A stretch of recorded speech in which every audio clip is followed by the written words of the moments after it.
আচ্ছা, তোমরা আমাকে বলো তো আজকালকার বাচ্চাদের জীবনের গোল কি? যে তারা বড় হয়ে ডাক্তার, ইঞ্জিনিয়ার, চার্টার্ড অ্যাকাউন্টেন্টের মতো বড় কিছু হবে, রাইট? কিন্তু আমি আজকে তোমাদের এমন একটা অ্যানিমের কথা বলবো যে অ্যানিমেতে প্রত্যেকটা বাচ্চার জীবনের গোল হচ্ছে তারা গুন্ডা হবে। আর তা কোনো সাধারণ গুন্ডা না, গ্যাংস্টার ভাইবের শীর্ষ সন্ত্রাসী। আজকে আমি কোনো অ্যানিমে রিভিউ করব না, আমি টোকিও রিভেঞ্জার্স অ্যানিমের এমন একটা গ্যাংকে নিয়ে কথা বলবো যেটা তৈরি করে 6জন 13 বছর বয়সী স্কুল পড়ুয়া ছেলে মিলে। একবার চিন্তা করো, 13 বছর বয়সে আমার এই দুনিয়ায় কী চলতেছে তারই কোনো হুঁশ ছিল না, আর এরা একটা গ্যাং তৈরি করে ফেলছে। আর এই গ্যাংটাই একদিন হয়ে ওঠে টোকিওর সবচেয়ে ভয়ঙ্কর এবং পাওয়ারফুল একটা গ্যাং, যার নাম টোকিও মানজি গ্যাং, অথবা আমরা যেটাকে চিনি তোমান নামে। তো আজকের ভিডিওতে আমরা জানবো কিভাবে এই টোকিও মানজি গ্যাং তৈরি হলো এবং এর ফাউন্ডার কারা, এবং আরও জানবো কিভাবে তোমান জাপানের সবচেয়ে পাওয়ারফুল গ্যাংয়ে পরিণত হলো। তো আর বেশি কথা না বাড়িয়ে শুরু করা যাক। কাহিনীর শুরু টোকিওর একটি জায়গা থেকে, যেখানে 13 বছরের 6জন ছেলে মিলে একটা গ্যাং তৈরি করে যার নাম দেওয়া হয় টোকিও মানজি গ্যাং বা তোমান। গ্যাংটা বানানোর মূল লক্ষ্যই ছিল বন্ধুরা যাতে একসাথে থেকে যে কোনো সমস্যায় তারা একে অপরকে সাহায্য করতে পারে। এখন এই গ্যাংয়ের মেম্বারদের মধ্যে প্রথমেই আসে মাইকি, যে হলো গ্যাংয়ের লিডার। তারপর আসে রিউগুজি বা ড্রাকেন, যে গ্যাংয়ের ভাইস ক্যাপ্টেন। এরপর আসে বাজি কেইসুকে 1 নম্বর ডিভিশন ক্যাপ্টেন, মিৎসোয়া 2 নম্বর ডিভিশন ক্যাপ্টেন, পাচিন 3 নম্বর ডিভিশন ক্যাপ্টেন, এবং সবার শেষে কাজুতোরা হানিমিয়া, যে মূলত ফাউন্ডারদের মধ্যে একজন।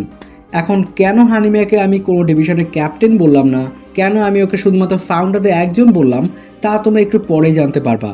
তো গ্যাংয়ের কথা একটু সাইডে রাখা তোমরা আমাকে এইটা বলো, এদের কি কোনো দিক থেকে দেখা মনে হয় এদের বয়স 13 বছর বাদ দাও, ওদের 15 বছর যেরকম দেখানো হয়েছে দেখলে মনে হয় বয়স 22-23 থেকে কোনো অংশে কম হবে না।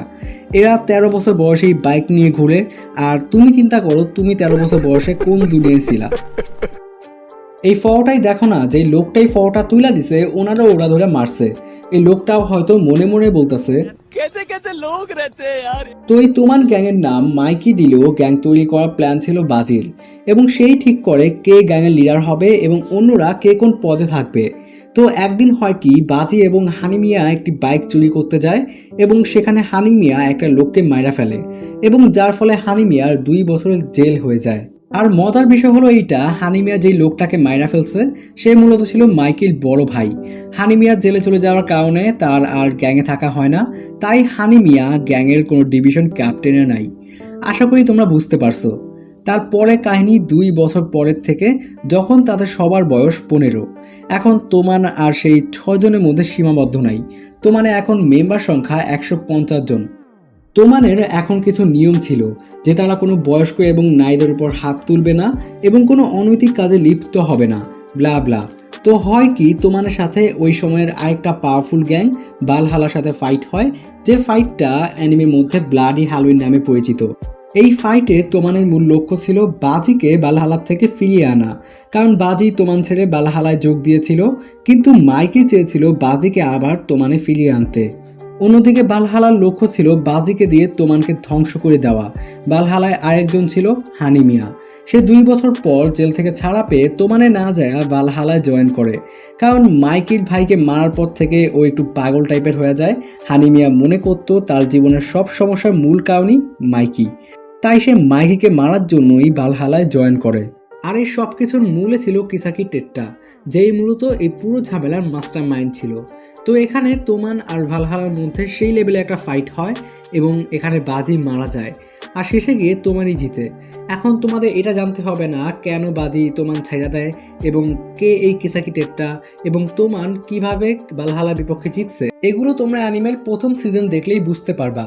তো ধীরে ধীরে একের পর এক শক্তিশালী গ্যাংকে হারিয়ে এক শক্তিশালী গ্যাংয়ে পরিণত হয় তোমান। তোমানের নাম সারা টোকিওতে ছড়িয়ে পড়ে ব্ল্যাক ড্রাগনকে হারানোর পর থেকে। সবশেষে ভয়ঙ্কর টেনজিকোকে হারানোর পর তোমান টোকিওর সবচেয়ে শক্তিশালী গ্যাং হয়ে ওঠে। আমি এখানে ভালহালার মতো স্পেসিফিকভাবে ফাইটের কথাগুলো বলছি না, কারণ তোমরা অ্যানিমে দেখেই সব কিছু বুঝতে পারবা। তো এই ছিল আমাদের আজকের ভিডিও, দেখা হবে অন্য কোনো ভিডিওতে। এখনকার মতো বিদায়।